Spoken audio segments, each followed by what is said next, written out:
All right, guys. So, in my last video on this topic, I talked about how President Trump sent a cease and desist letter to the RNC and like 2 or 3 other major fundraising arms of the Republican Party.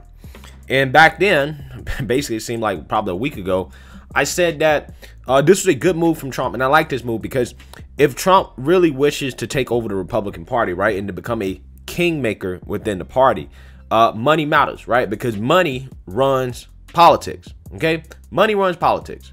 So if you can control the money effectively, you can control the primaries, right? And you guys have to remember that the RNC and all these other organizations, guys, are not government organizations. They're not written into the Constitution or anything like that. They're private corporations, right? They're private corporations that are acting as political organizations. That's what it is. Okay, these are private companies.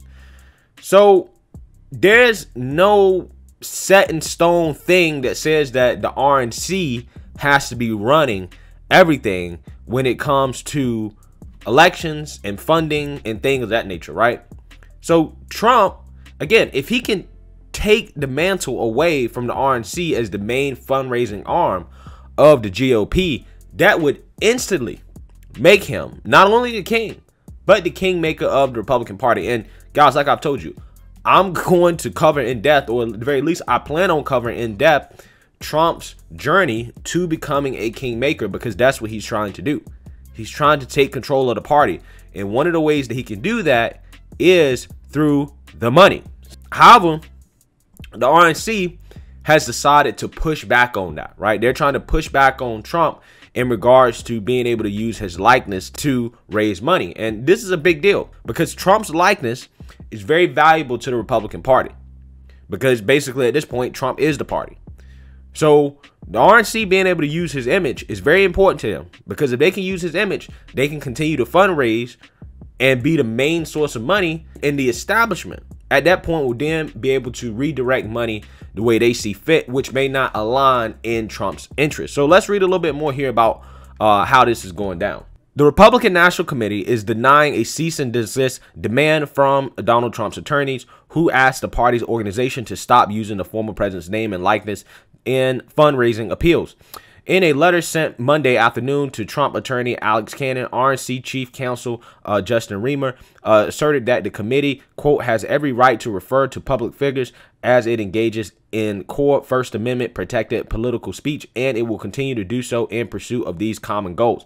Basically, what he's saying is that we have the right to use Trump's image because Trump is a public figure. Okay, so the rights to his name and stuff like that, you know, has been deteriorated due to the fact that Trump is a public figure.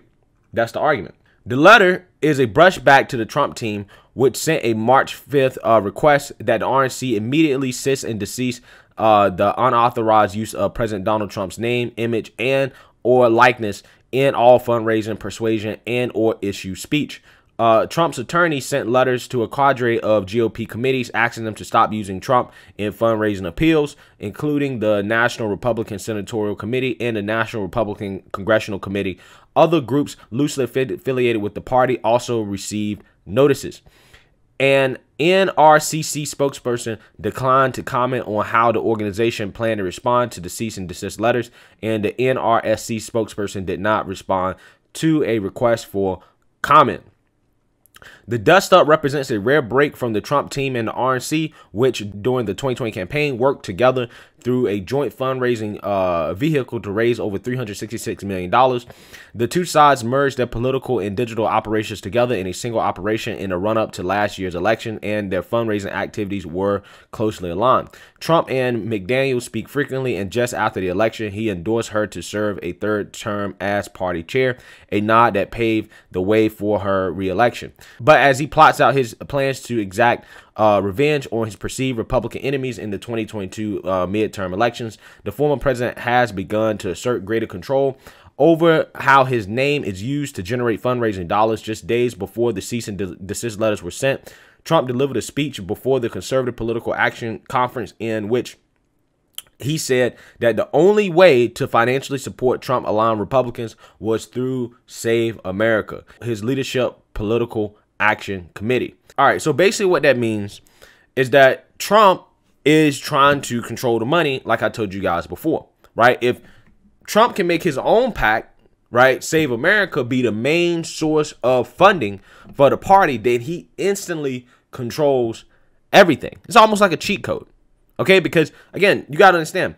the establishment is going to run their own candidates in primaries that they think can win, right?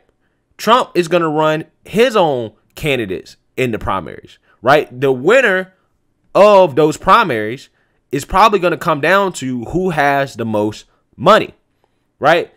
If Trump's candidates don't have as much money, then they're going to be at a disadvantage. If the establishment candidates don't have as much money, then they're going to be at a disadvantage, okay? So if Trump can weaken the amount of money going to establishment candidates, particularly candidates that he doesn't like or candidates that are running against Trump candidates, then he can essentially have a leg up on them financially, and along with the fact that his candidates have his endorsement. Okay, so this is a very smart move from Trump. However, the Republican National Committee seems to be trying to cozy up to President Trump and to change his mind, because the Republican National Committee will hold part of its spring donor retreat next month at former President Donald Trump's Mar-a-Lago club.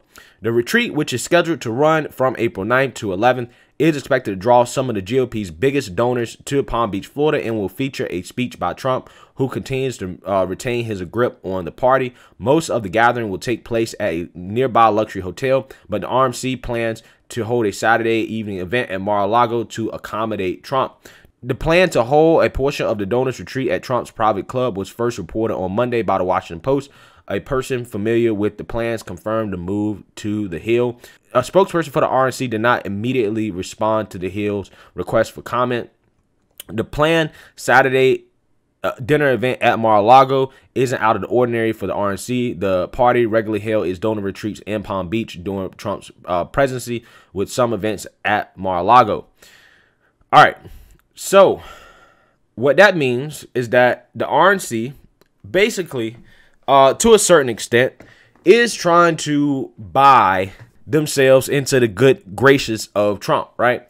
Holding that event at Mar-a-Lago, even though it's not out of the ordinary, right? Like, it's something they've done before. Them doing it, even after Trump sending these cease-and-desist letters, even after everything that's basically happened with the Republican Party, in my opinion, shows that they're basically going to try to do whatever they can to get Trump to okay him using his likeness in regards to fundraising, okay? And me personally, I hope that Trump does not give in to this, right? If Trump's really trying to be a kingmaker, he shouldn't give in to this, right? He should not allow the RNC to basically buy their way into his good graces again in order for him to give up his rights. Now, who knows whether or not he will ultimately be able to enforce that legally. But if he's making demands like this, then he probably should stick with it, okay? He should stick with it and be consistent, because this will give him a leg up, right? You know, imagine if all the money or most of the money for the GOP goes through Trump's PAC, right? Trump can control how he wants to donate that money, right? And he effectively becomes the party, right? Now, a lot of people have said that Trump is the party right now, but, you know, to a certain extent, that is true in terms of popularity. However, it's not true in terms of legislation and money, right? Trump's trying to, you know, get on board with the legislation, right? That's why he's trying to run his own candidates, right? And he's trying to get on board with the money, right? Which is why he's trying to take away power from the RNC. And, you know, this step right here shows to me that Trump is very, very serious about trying to be the kingmaker of the whole Republican Party, right? He's trying to be the guy, okay? And this is just one of those moves that'll help him get there.